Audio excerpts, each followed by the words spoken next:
All right, what's going on? Town business. Back with the live stream. Just wanted to get a live stream in right quick. On my way to the house right quick. Finna eat, chill a little bit, then get out here to the gym. Got a game plan, got some stuff coming up. But I decided to talk boxing.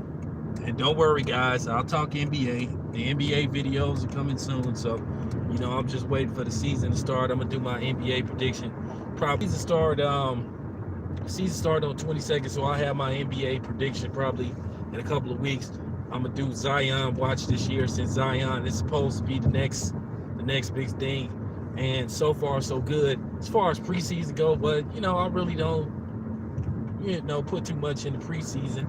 I mean, he done gave us some great highlight reels and stuff. I mean, we'll see, you know.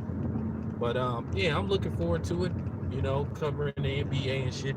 So, all right, man. Gonna talk some boxing right quick. All right. Well, it appears that Errol Spence is nowhere near gonna be out of commission. It appears that Errol Spence is basically laughing, joking, and it's good to see Errol Spence, in good spirits about based off what happened to him, because at the end of the day, you seen the footage of the car flipping over, and to be honest with you, I mean, it's a miracle, and let's just hope Errol Spence learns his lesson for whatever the case may be. You know, um, at the end of the day, he got a long career ahead of him. He considered by some the best fighter on the planet, and I have no problem if you think Errol Spence is pound best fighter on the planet. I still have Crawford number one, and that's just basically the bottom line. I'm not finna argue with people about it. I'm not finna debate with people about it. Your number one is your number one. Mine's is mine's. But yeah, a lot of stuff going on in boxing. Got a big fight coming up next Friday. Y'all make sure y'all tune in to that fight, man. Uh, Artur Beterbiev versus Alexander Brushlik. That's gonna be a hell of a fight. Uh, if I was a gambling man, I'm thinking this fight probably not gonna go the distance, but it's gonna be a hell of a fight, man. It's gonna be a good fight. So y'all tune in. It's on regular ESPN. I think it's in Philly. You know what I'm saying? So it's gonna be a hell of a fight, man. And this fight is coming on Friday. Then you got a lot of other stuff. Then you got Shakur Stevenson coming up at the end of the month on the 26th. He will take on Joet Gonzalez, and possibly a WWE style like grudge match. So I'm looking forward to that. So man, it's gonna be popping. It's gonna be popping this month. You know. Then at the beginning of the next month, then you got Canelo Alvarez versus Sergey Kovalev. At the end of the day, Canelo gonna be one of them dudes. Like I said, when we evaluating his career, he gonna be a back and forth of how you gonna rank him. Because basically, what's going on with him and Demetrius Andrade, to be honest with you, it's just real sad, man. It's just real sad. He refuses to fight the dude, and that's it. I mean, come on, man. He just refuses to give this dude a shot, saying he's boring and all that type of shit. That's just some straight weak sauce. Hey, what's up, man? Just weak. He boring. All that stuff. Is he boring, or do you feel that he could give you fits? I said years ago, Demetrius Andrade could beat Canelo, and I still stand by that.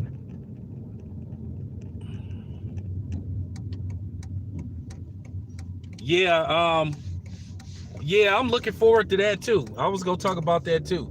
I should be able to watch that fight because that fight is in the UK, so those UK fights start pretty early. So I'm gonna try to seek it out, watch that fight. I got to see what time it starts, but more than likely I should be able to watch that fight.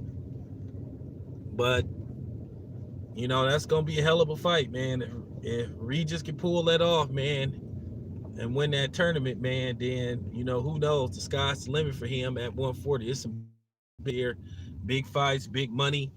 Jose Ramirez, guys like that. If he can pull this off, man, and win this fight against Josh Taylor, which is not going to be an easy task.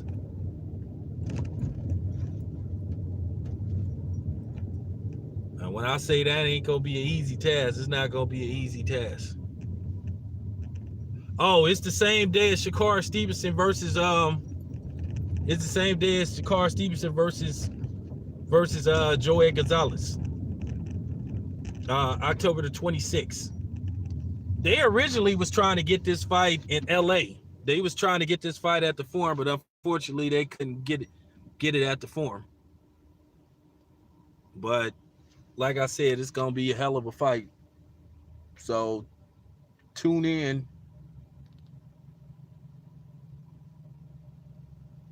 Yeah, just make sure y'all stay tuned in on October the 26th.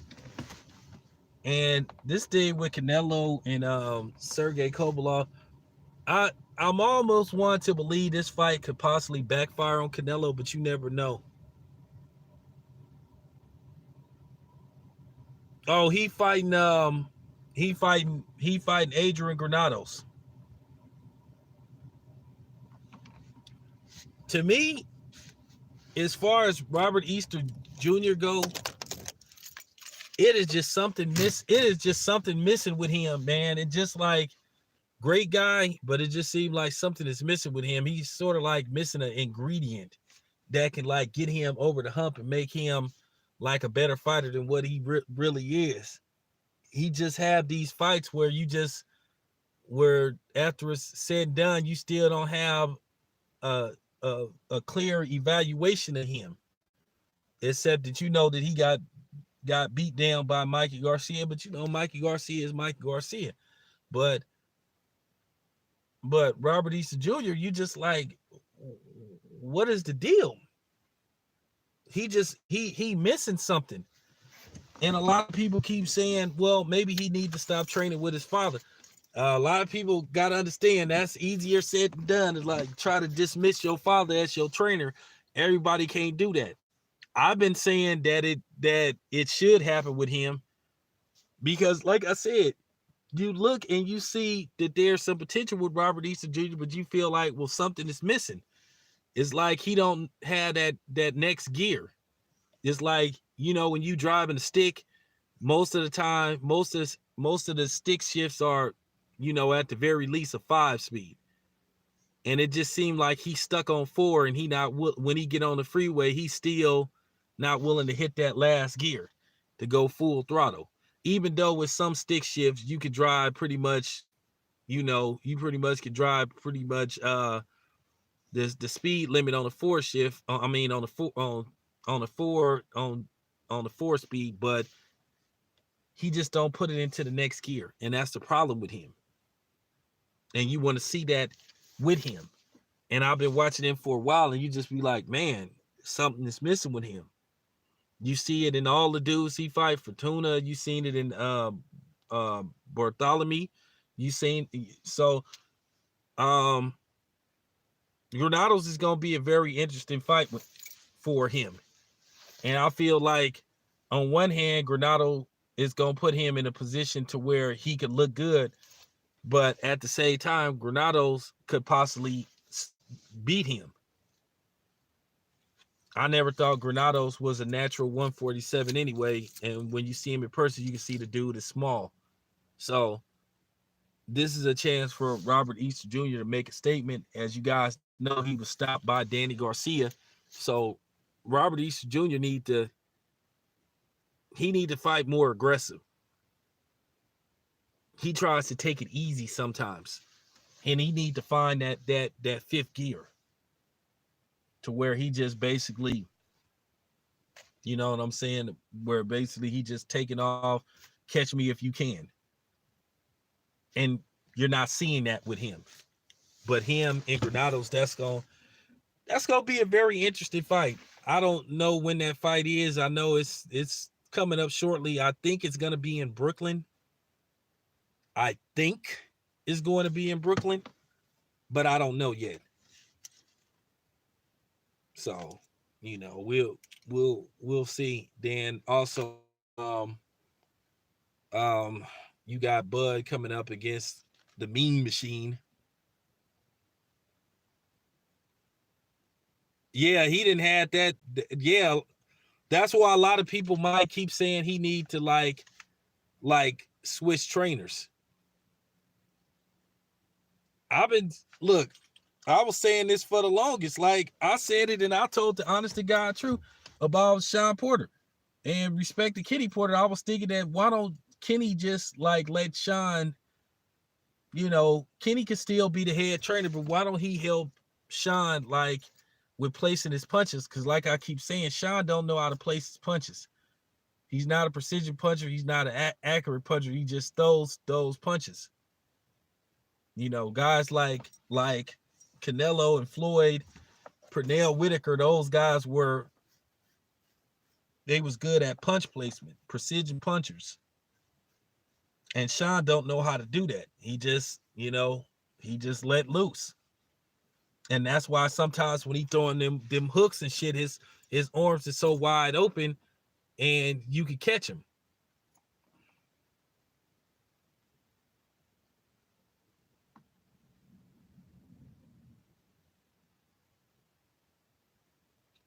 It might have.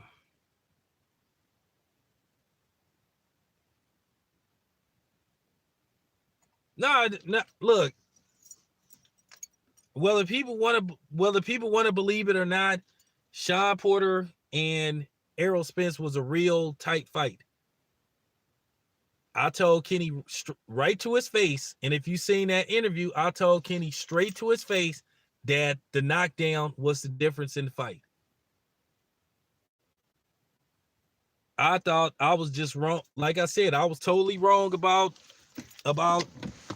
Errol Spence and Sean. I thought Errol Spence after the fourth round he was just gonna annihilate Sean, and it was always a competitive, close fight. But they had a good game plan.